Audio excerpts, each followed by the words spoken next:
Infinix Note series အခုဆိုရင်မြန်မာပြည်ထဲမှာ official စပြီးတော့မိတ်ဆက်တော့မယ် Infinix Note series ထဲမှာကျွန်တော် Infinix Note 50 Pro အကြောင်းကိုကျွန်တော်အရင်ဆုံးစပြီးတော့ပြောပြမယ်အခု Infinix Note 50 Pro က 4G phone Infinix ကဒီဖုန်းကိုဈေးသက်သက်သာနဲ့ AI တွေရော performance ဘိုင်းတွေရော game ဘိုင်းတွေပါသုံးလို့ကောင်းအောင်ထုတ်ပေးလိုက်တယ်ဆိုတော့ကျွန်တော်ဒီဖုန်းကိုတစ်ပတ်လောက်စမ်းသုံးကြည့်ထားပြီးတော့တိလာရတဲ့ first impression အမြင်ကိုပြပြပေးသွားမယ်ဆိုတော့စကြည့်ကြမယ် Infinix Note 50 Pro က Mobile Legends နဲ့ပူးပေါင်းထားတဲ့ collaboration ဖြစ်တာမလို့ box ရဲ့အပြင်ဘက်ကပါအောင် Mobile Legends ရဲ့ skin game set ကောင်ပုံစံတွေနဲ့ design ပုံဖော်ထားတယ် Note 50 Pro က Infinix AI support ဖြစ်တယ်ဆိုတဲ့ information တွေကိုလည်းတွေ့ရတယ် box ထဲမှာတော့ဖုန်းတစ်လုံးရဲ့ mic jack ကိုချိတ်ဆက်လို့ရတဲ့ magnetic case ရဲ့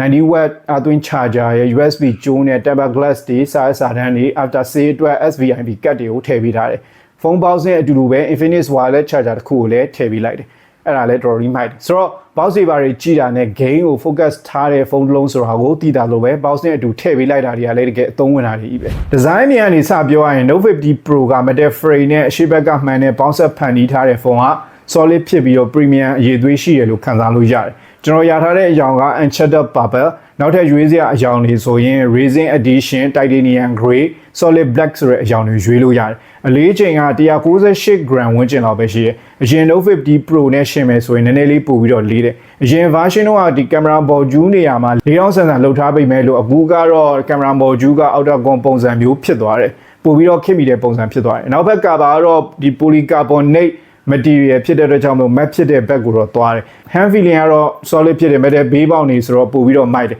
ကြည်ကြည်လေးလေးဖြစ်တယ်ဆိုတဲ့ခံစားချက်ကိုရတယ်ဖုန်းက IP64 rating ပေးထားလို့ရေဆိုတန်တို့ဖုန်တန်တို့ကိုကာကွယ်ပေးနိုင်တယ်ဒါပေမဲ့လို့ရေထဲမှာတော့နှစ်ထားလို့ရမှာမဟုတ်ကင်မရာ module ထဲမှာပါတဲ့ halo light နေရာလေးမှာ sensor လေးတစ်ခုပါတယ်အဲဒီ sensor နှလုံးခုန်လုံးတွေ SPO2 တွေတိုင်းလို့ရတယ် sensor ရဲ့ဘေးပတ်လည်မှာလည်း halo light ပါပြီးတော့ noti တို့ battery အသွင်းတာတို့နေရာလေးတွေမှာဆိုရင်အယောင်လင်းနေနဲ့ပြပြီးလိမ့်မယ် Note 50 Pro base model နဲ့ဆိုရင် sensor ပါတယ်နဲ့မပါတာအဲ့ဒီနေရာလေးမှာပဲကွာသွားတယ်Note 50 Pro မှာပါတဲ့ display က 6.8 လက်မအရွယ် AMOLED display ကိုသုံးထားတယ် display ရဲ့ဘေးပေါင်နေဆိုရင်တော်တော်လေးကိုမှပါတယ် flat display ဖြစ်သွားတာလည်းတော်တော်လေးကောင်းတယ်ခင်မိသွားတာပေါ့နော်ဘေးပေါင်သေးသွားတော့ screen ကိုများများပို့ပြီးတော့ကြည့်လို့ရတယ် Note 50 Pro မှာထူးခြားတာက refresh rate က 144Hz သုံးထားတဲ့အတွက်ကြောင့်မလို့တကယ်မိုက်တယ် display ရဲ့ပေါ်ဆွဲတွေချောမွေ့မယ် game ကစားတာတွေအတွက်တကယ်မိုက်တယ် Mobile Legends နဲ့ပေါင်းထားတာဆိုတော့ Mobile Legends gamer တွေအတွက်အကြိုက်ဖြစ်နိုင်လိမ့်မယ် brightness ကလည်း outdoor မှာသုံးမယ်ဆိုရင် pip brightness ကို1300 nit အထိထုတ်ပေးနိုင်တဲ့ display ကိုထည့်ပေးထားတယ် Netflix ကို Full HD နဲ့ကြည့်လို့ရဖို့အတွက် Wideband L1 လည်းရထားတယ်အတန်စနစ်ကတော့ JBL support ပေးထားတဲ့ dual stereo speaker တွေပါတယ်ဆိုတော့အတန်ကြည့်ပြီးတော့ရှင်းနေလိမ့်မယ်ဈေးသက်သာတဲ့ဖုန်းတွေထဲမှာဆိုရင်ဒါလည်းတော်တော်လေးမိုက်တယ်Note 50 Pro မှာပါတဲ့ကင်မရာက 50 megapixel ISO GM5 sensor ကိုသုံးထားတဲ့ main camera ပါတယ်။သူမှာက OIS support ရမယ်။နောက်ထပ်တစ်လုံးကတော့ 8 megapixel ultra wide camera ထည့်ပေးထားတယ်။ GM5 sensor ကတော့ Infinix ရဲ့ Zero Flick လိုမျိုး flagship level ဖုန်းတချို့မှာသုံးထားတဲ့ sensor ဖြစ်တဲ့အတွက်ကြောင့်မလို့ကင်မရာအရေးသွေးတွေကတော့မနေဘူး။ညပိုင်းအလင်းရောင်နေတဲ့အချိန်မှာဓာတ်ပုံကောင်းအောင်ရိုက်လို့ရအောင်ပံ့ပိုးပေးနိုင်တယ်။နောက်ထပ်ကင်မရာတစ်လုံးနေရာမှာကတော့flicker sensor တစ်ခုပါလာတယ်အရှိဘက်ကင်မရာကိုသူက32 megapixel selfie camera ထည့်ပေးလိုက်တယ်ဆိုပေမဲ့လို့ Infinix ဖုန်းအများစုမှာပါလာတဲ့ဒီ LED မျိုးတော့မတွေ့ရတော့ဗီဒီယိုရိုက်မယ်ဆိုရင်တော့နောက်ကင်မရာရောရှေ့ကင်မရာရောနှစ်ခုလုံးက 2K 30 frame per second အထိရိုက်လို့ရတယ်ကင်မရာနဲ့ပတ်သက်တဲ့တေချာစမ်းသပ်ထားတာတွေကိုတော့ကျွန်တော် review ကြရင်တေချာလေးပြောပြပေးမယ်အခုကတော့ကျွန်တော်စမ်းရိုက်ထားတာတွေရဲ့ဓာတ်ပုံ quality တွေကိုပြပေးမယ်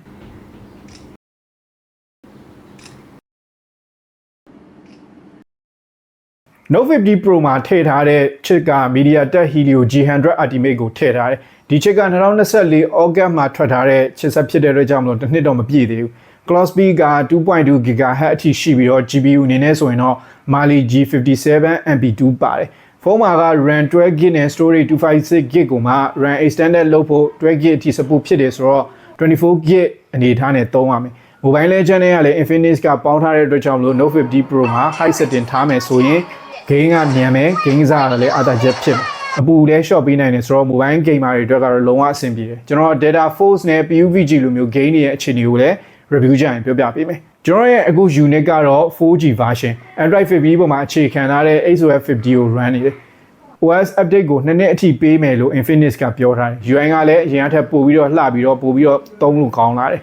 Note 50 Pro မှာ one tap Infinix AI လို့ခေါ်တဲ့ Flawless AI ပါလာတယ်။သူ့ကို voice command နဲ့ပြောလို့ရမယ်၊စာရေးနဲ့လည်းခိုင်းလို့ရမယ်။ AI စနစ်ထဲမှာသုံးလို့ရတာတွေလည်းအများကြီးပါတယ်။ productivity အတွက်ကော photography တွေအတွက်ပါ AI နဲ့အများကြီးပါတယ် Circuit to set သုံးလို့ရမယ် AI eraser သုံးလို့ရမယ် AI တစ်ခုချင်းစီကိုသုံးတဲ့ပုံစံကိုကျွန်တော် review ကြရင်သေချာလေးပြောပြပေးမယ် Note 50 Pro က gamer တွေအတွက် focus ထားတာအပြင်မှာပဲ user experience လည်းတော်တော်လေးကောင်းတယ် battery ဘိုင်းမှာ Note 50 Pro က 5200 mAh battery ထည့်ပေးထားတယ်တမန်ဖုန်းတွေထက်ကိုမှပဲ battery ပမာဏပိုများတယ်သူရင် model ထက်ဆိုင်အောင်ပိုပြီးတော့များတယ်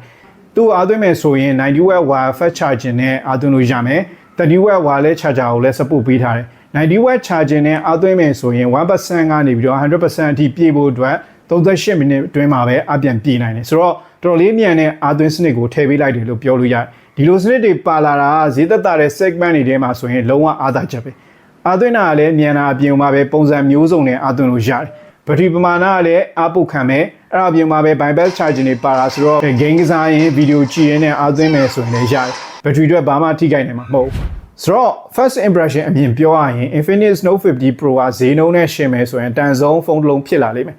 10သိန်းအောက်ဈေးနှုန်းနဲ့ metal frame ပါတဲ့ gaming phone 90W fast charging 13W wireless charger နဲ့ 144Hz refresh rate တွေရမယ်တခုတည်းသောဖုန်းဖြစ်လာနိုင်တယ် Infinix Note 50 Pro က design လဲထူးခြားတယ် display ကလည်းအရန်မိုက်တယ် gaming performance တွေသုံးမယ်ဆိုရင်လည်းတည်နေတယ်အထူးသဖြင့် mobile legend ဆော့တဲ့သူတွေ pro level ထိသွားလို့ရတာဆိုတော့တကယ်ရွေးလို့ကောင်းတဲ့ဖုန်းလုံးဖြစ်နိုင်တယ်ဈေးနှုန်းသိရမယ်ဆိုရင်လည်းကျွန်တော် comment မှာပြောထားပေးခဲ့မယ် pre-order စပြီးတော့တင်မယ်ဆိုရင် pre-order gift အနေနဲ့ power bank ရယ် Infinix wireless pad ရယ်ရမယ်သိမကြခင်တော့ကျွန်တော် camera sample တွေ